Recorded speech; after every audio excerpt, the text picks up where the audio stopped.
finding the right place to sell your gold. Hi, ma'am. Ano po ang dala ninyo, ma'am?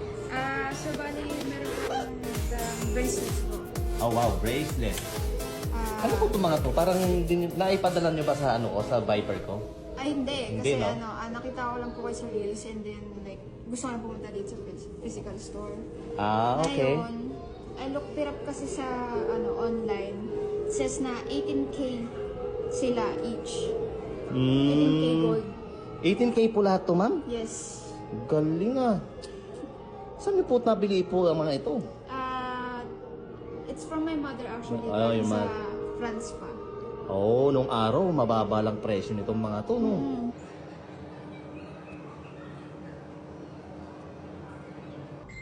Ma'am, timpangin po natin, ha? Sige po. Tignan natin. Kasi yung mga rubber, wala pong, ano to, wala pong value. So, titingnan natin, estimate po natin, magkano abutin. Sige. Ayan.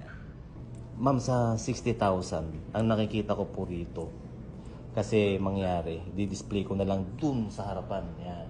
Yeah. O ma'am, okay na? Okay. Yeah. Thank so you, much po. ma'am. Thank you po. Thank you. O ba, sir? Maraming salamat po, ha? Okay na po. Po kayo. Bye-bye. Thank you po. See you po.